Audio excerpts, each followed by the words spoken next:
हरे कृष्ण, हरि बोल। भक्तों, आज से हम श्रीमद् भगवद गीता यथारूप के सबसे दिव्य और चमत्कारी अध्याय 15 पुरुषोत्तम योग की शुरुआत करने जा रहे हैं। भगवान कृष्ण कहते हैं कि जिसने इस 15वें अध्याय को समझ लिया उसने पूरी गीता के सार को समझ लिया। इस अध्याय में भगवान हमें बताएंगे कि यह संसार क्या है, हम इसमें क्यों फंसे हैं और कैसे हम इस मोह माया को काट कर भगवान के परम धाम को पा सकते हैं।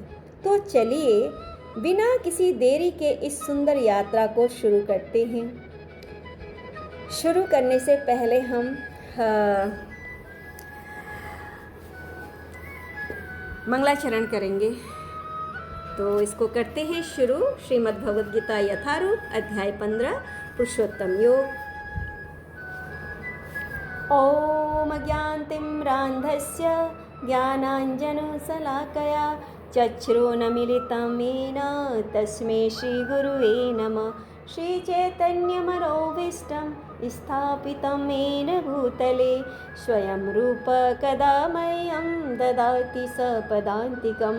वन्देऽहं श्रीगुरो श्रीयुतपदकमलं श्रीगुरून् वैष्णवांश्च श्रीरूपं साग्रजातं सहगण रघुनाथान्वितं तं सजीवं साद्वैतं सावधूतं परिजनसहितं कृष्णचैतन्यदेवं श्रीराधाकृष्णपादान् सहगण ललिता श्रीशाखान्वितांश्च। हे कृष्ण करुणा सिंधु दीनबंधु जगत्पते गोपेश गोपिका कांत राधा कांत नमस्तुते। तप्त कांचन गौरांगी राधे वृंदावनेश्वरी वृषभानुसुते देवी प्रणमामि हरिप्रिये। वाञ्छाकल्पतरुभ्यश्च कृपा सिन्धुएव च पतितानां पावनेभ्यो वैष्णवेभ्यो नमो नमः। अनंत कोटि वैष्णव ठाकुर की जय हो। सद्गुरुस्वामी की। नमो विष्णुपादाय कृष्णपृष्ठाय भूतले श्रीमते भक्तिवेदांत स्वामिनिति नामिने। नमस्ते सारस्वते देवे गौरवाणी प्रचारिणे निर्विशेष शून्यवादी पाश्चात्य देश तारिणे। जय श्री कृष्ण चैतन्य प्रभु नित्यानंद श्री अद्वैत गदाधर श्रीवासादि गौर भक्तवृंद। हरे कृष्ण कृष्ण कृष्ण हरे हरे हरे राम राम राम हरे हरे। हरि हरि बोल। हरे कृष्ण। अध्याय 15 पुरुषोत्तम योग। श्लोक नंबर 1। श्री भगवान उवाच ऊर्ध्वमूलम् अधः शाखम् अश्वत्थं प्राहु अव्ययं छन्दांसि यस्य पर्णानि यः तं वेद स वेदवित्। भगवान ने कहा जाता है कि एक शाश्वत अश्वत्थ वृक्ष है जिसकी जड़ें तो ऊपर की ओर हैं और शाखाएं नीचे की ओर तथा पत्तियां वैदिक स्रोत हैं। जो इस वृक्ष को जानता है वह वेदों का ज्ञाता है। तात्पर्य श्रीला प्रभुपाद जी द्वारा। जय गुरुदेव। भक्ति योग की महत्ता की विवेचना के बाद यह पूछा जा सकता है वेदों का क्या प्रयोजन है। इस अध्याय में बताया गया है कि वैदिक अध्ययन का प्रयोजन कृष्ण को समझना है। अतः जो कृष्ण भावना भावित है, जो भक्ति में रत है, वह वेदों को पहले से जानता है। इस भौतिक जगत के बंधन की तुलना अश्वत्थ के वृक्ष से की गई है। जो व्यक्ति सकाम कर्मों में लगा है उसके लिए इस वृक्ष का कोई अंत नहीं है। वह एक शाखा से दूसरी में और दूसरी से तीसरी में घूमता रहता है। इस जगत रूपी वृक्ष का कोई अंत नहीं है और जो इस वृक्ष में आसक्त है उसकी मुक्ति की कोई संभावना नहीं है। वैदिक स्रोत जो आत्मोन्नति के लिए है वे ही इस वृक्ष के पत्ते हैं। इस वृक्ष की जड़ें ऊपर की ओर बढ़ती है, क्योंकि वे इस ब्रह्मांड के सर्वोच्च लोक से प्रारंभ होती है, जहाँ पर ब्रह्मा स्थित है। यदि कोई इस मोह रूपी अविनाशी वृक्ष को समझ लेता है तो वह इससे बाहर निकल सकता है। बाहर निकलने की इस विधि को जानना आवश्यक है। पिछले अध्यायों में बताया जा चुका है कि भवबंधन से निकलने की कई विधियां हैं। हम 13वें अध्याय तक यह देख चुके हैं कि भगवत भक्ति ही सर्वोत्कृष्ट विधि है। भक्ति का मूल सिद्धांत है भौतिक कार्यों में विरक्ति तथा भगवान की दिव्य सेवा में अनुरक्ति। इस अध्याय के प्रारंभ से संसार से आसक्ति तोड़ने की विधि का वर्णन हुआ है। इस संसार की जड़ें ऊपर को बढ़ती हैं। इसका अर्थ है कि ब्रह्मांड के सर्वोच्च लोक से पूर्ण भौतिक पदार्थ से यह प्रक्रिया शुरू होती है। वहीं से सारे ब्रह्मांड का विस्तार होता है, जिसमें अनेक लोक उसकी शाखाओं के रूप में होते हैं। इसके फल जीवों के कर्मों के फल के अर्थात धर्म, अर्थ, काम तथा मोक्ष के घोतक हैं। यद्यपि इस संसार में ऐसे वृक्ष का जिसकी शाखाएं नीचे की ओर हों तथा जड़ें ऊपर की ओर हों कोई अनुभव नहीं है, किंतु बात कुछ ऐसी ही है। ऐसा वृक्ष जलाशय के निकट पाया जा सकता है। हम देख सकते हैं जलाशय के तट पर उगे वृक्ष का प्रतिबिंब जल में पड़ता है तो उसकी जड़ें ऊपर तथा शाखाएं नीचे की ओर दिखती है। दूसरे शब्दों में यह जगत रूपी वृक्ष आध्यात्मिक जगत रूपी वास्तविक वृक्ष का प्रतिबिंब मात्र है। इस आध्यात्मिक जगत का प्रतिबिंब हमारी इच्छाओं में स्थित है। जिस प्रकार वृक्ष का प्रतिबिंब जल में रहता है, इच्छा ही इस प्रतिबिंब भौतिक प्रकाश में वस्तुओं के स्थित होने का कारण है। जो व्यक्ति इस भौतिक जगत से बाहर निकलना चाहता है उसे वैश्लेषिक अध्ययन के माध्यम से इस वृक्ष को भलीभांति जान लेना चाहिए। फिर वह इस वृक्ष से अपना संबंध विच्छेद कर सकता है। श्लोक नंबर 2। अध च उदर्वं प्रस्थिता सा तस्य शाखा गुणप्रविद्धा विषयप्रवाला अधः च मूलानि अनुसन्ततानि कर्म अनुबंधिनी मनुष्यलोके।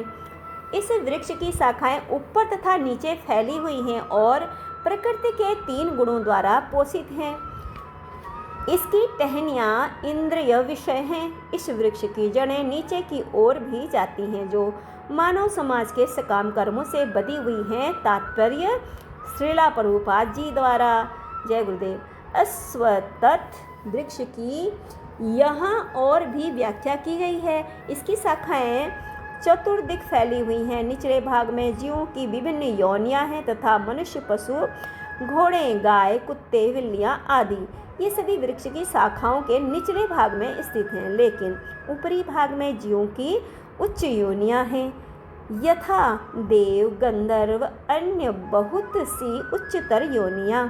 जिस प्रकार सामान्य वृक्ष के पोषण जल से होता है, उसी प्रकार यह वृक्ष प्रकृति के 3 गुणों द्वारा पोषित है। कभी कभी हम देखते हैं कि जलाभाव से कोई भूखंड वीरान हो जाता है तो कोई खंड लहलहाता है।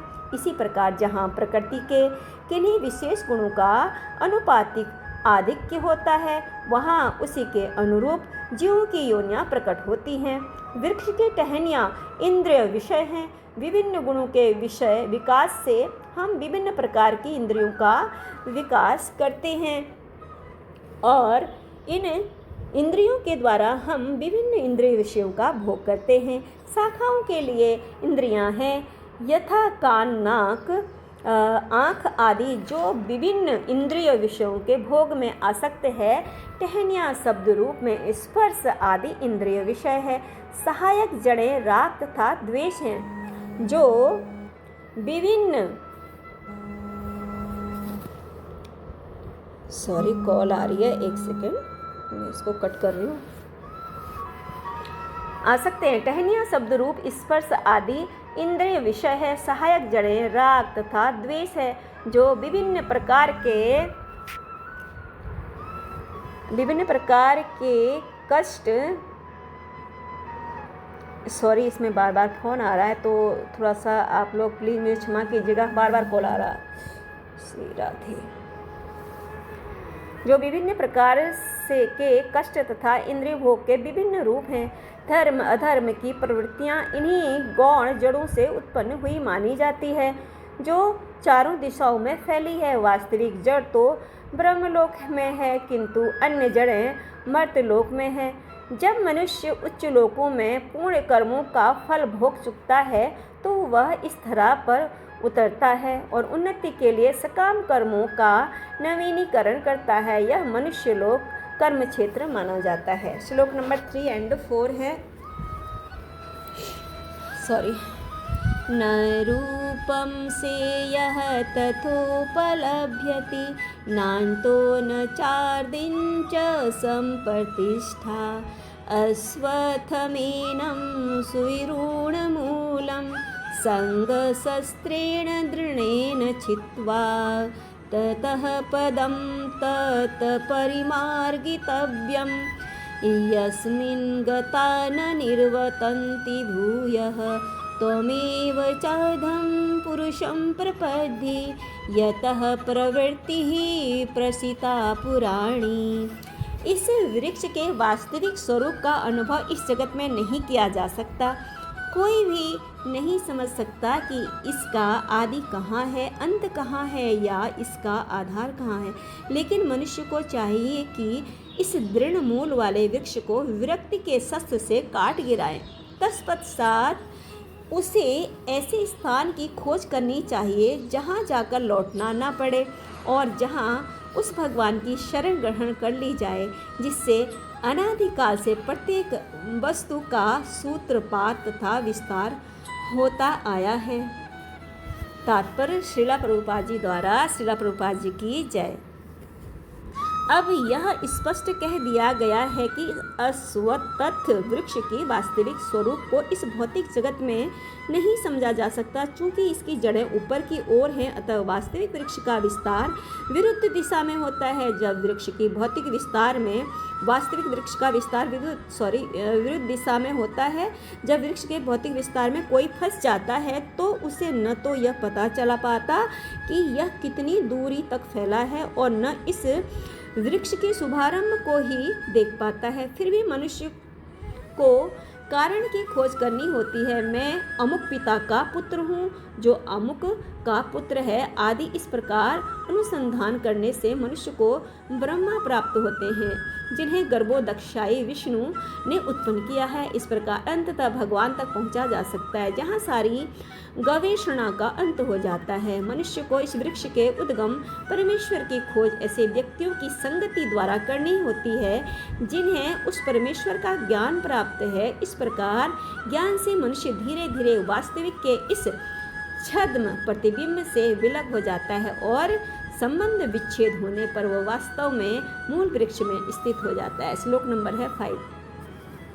निर्माण मोहाजित संग दोषा, अध्यात्म नित्या विनिवृत्त कामा, द्वंद्वैर विमुक्ता सुख दुख संगे, गच्छन्त्यमूढ़ाः पदमभ्यं तत। जो झूठी प्रतिष्ठा मोह तथा कुसंगति से मुक्त है, जो शाश्वत तत्व को समझते हैं, जिन्होंने भौतिक काम को नष्ट कर दिया है, जो सुख तथा दुख के द्वंद्व से मुक्त है और जो मोह रहित होकर परम पुरुष के शरणागत होना जानते हैं, वे उस शाश्वत राज्य को प्राप्त होते हैं। श्लोक नंबर है 6। न तभदाश्यते सूर्यो न सांको न पावकः, यद् गत्वा न निर्वर्तन्ते तद्धाम परम मम। श्लोक को दोबारा रिपीट करूँगी मैं, सॉरी। न तदाभ्यस्यते सूर्यो न शशांको न पावकः, यद् गत्वा न निर्वर्तन्ते तद्धाम परम मम। वह मेरा परम धाम न तो सूर्य या चंद्र के द्वारा प्रकाशित होता है और न अग्नि या बिजली से। जो लोग वहाँ पहुँच जाते हैं वे इस भौतिक जगत में फिर से लौट कर नहीं आते। श्लोक नंबर 7 है। ममेवांसो जीवलोके जीवभूतः सनातन, मनसष्ठानीन्द्रियाणि प्रकृति स्थानी करसति। हरि हरि, हरे कृष्ण कृष्ण कृष्ण हरे हरे, हरे राम राम राम हरे हरे। तो इसका हम अनुवाद पढ़ रहे हैं। इस बद्ध जगत में सारे जीव मेरे शाश्वत अंश हैं। बद्ध जीवन के कारण वे छहों इंद्रियों से घोर संघर्ष कर रहे हैं, जिनमें मन भी सम्मिलित है। श्लोक नंबर है 8। शरीरम यद्वाप्नोति यच्चाप्युक्त क्रांतीश्वरः गृहीत्वेतानि संयाति वायुर्गंधानि वासयात्। इस संसार में जीव अपनी देहात्म बुद्धि को एक शरीर से दूसरे में उसी तरह ले जाता है जिस तरह वायु सुगंधित को ले जाता है। इस प्रकार वह एक शरीर धारण करता है और फिर इसे त्याग कर दूसरा शरीर धारण करता है। श्लोक नंबर है 9। श्रोत्रम चक्षुः स्पर्शनम च रसनं घ्राणमेव च अधिष्ठाय मनसायं विषयानुपसेवते। इस प्रकार दूसरा स्थूल शरीर धारण करके जीव विशेष प्रकार का कान, आँख, जीभ, नाक तथा स्पर्श इंद्रियां, त्वचा प्राप्त करता है, जो मन के चारों ओर संपुंजित है। इस प्रकार वह इंद्रिय विषयों के एक विशिष्ट समुच्चय का भोग करता है। श्लोक नंबर 10 है।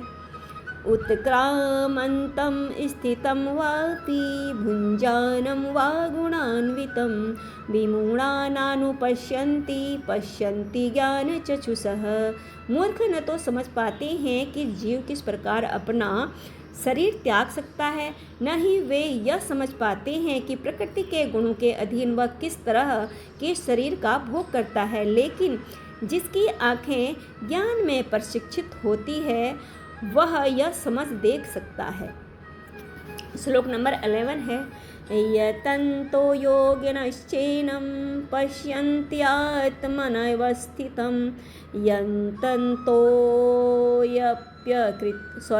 यतन्तोऽप्यकृतात्मानो नैनं पश्यन्तय चेतसः। आत्म साक्षात्कार को प्राप्त प्रयत्नशील योगी जन यह सब स्पष्ट रूप से देख सकते हैं, लेकिन जिनके मन विकसित नहीं है और जो आत्म साक्षात्कार को प्राप्त नहीं है, वे प्रयत्न करके भी यह नहीं देख पाते कि क्या हो रहा है। श्लोक नंबर है 12। यदादित्यगतं तेजो जगद्भाष्यतेऽखिलं यच्चन्द्रमसि यच्चाग्नो ततेजो विद्धि मामकम्। सूर्य का तेज जो सारे विश्व के अंधकार को दूर करता है, मुझसे ही निकलता है। चंद्रमा तथा अग्नि के तेज भी मुझसे उत्पन्न हैं। हरि बोल। श्लोक नंबर 13। गामाविश्य च भूतानि धारयाम्यहमोजसा पुष्णामि चोषधिः सर्वा सोमो भूत्वा रसात्मक। मैं प्रत्येक लोक में प्रवेश करता हूँ और मेरी शक्ति से सारे लोक अपनी कक्षा में स्थित रहते हैं। मैं चंद्रमा बनकर समस्त वनस्पतियों को जीवन रस प्रदान करता हूँ। श्लोक नंबर है 14। अहं वैश्वानरो भूत्वा प्राणिनां देहमाश्रितः प्राणापानसमायुक्तः पचाम्यन्नं चतुर्विधम्। मैं समस्त जीवों के शरीरों में पाचन अग्नि वैश्वानर हूँ और मैं श्वास प्रश्वास प्राण वायु में रहकर 4 प्रकार के अन्नों को पचाता हूँ। श्लोक नंबर 15। सर्वस्य चाहं हृदि सन्निविष्टो मत्तः स्मृतिर्ज्ञानं मुपोहनं च वेदैश्च सर्वैरहमेव वेदो वेदान्तकृदेव चाहम्। मैं प्रत्येक जीव के हृदय में आसीन हूँ और मुझसे ही स्मृति ज्ञान तथा विस्मृति होती है। मैं ही वेदों के द्वारा जानने योग्य हूँ। निसंदेह मैं वेदांत का संकलन करता तथा समस्त वेदों का जानने वाला हूँ। श्लोक नंबर 16। द्वाविमो पुरुषो लोके क्षर चाक्षर एव च क्षरः सर्वाणि भूतानि कूटस्थोऽक्षर उच्यते। जीव दो प्रकार के हैं, च्युत तथा अच्युत। भौतिक जगत में प्रत्येक जीव च्युत क्षर होता है और आध्यात्मिक जगत में प्रत्येक जीव अच्युत अक्षर कहलाता है। श्लोक नंबर 17। उत्तमः पुरुषस्त्वमनवन्यः परमात्मेत्युदाहृतः यो लोकत्रयमाविश्य बिभर्त्यव्यव्य ईश्वरः। इसको मैं दोबारा से रिपीट करूँगी। उत्तमः पुरुषः तु अन्यः परम आत्मा इति उदाहृतः यः लोकत्रयम् आविश्य विभूतिः अव्ययः ईश्वरः। इन दोनों के अतिरिक्त एक परम पुरुष परमात्मा है जो साक्षात अविनाशी भगवान है और जो तीनों लोकों में प्रवेश करके उनका पालन कर रहा है। श्लोक नंबर है 18। यस्मात् क्षरम् अतीतः अहम् अक्षरात् अपि च उत्तमः अतः अस्मि लोके वेदे च प्रथितः पुरुष उत्तमः।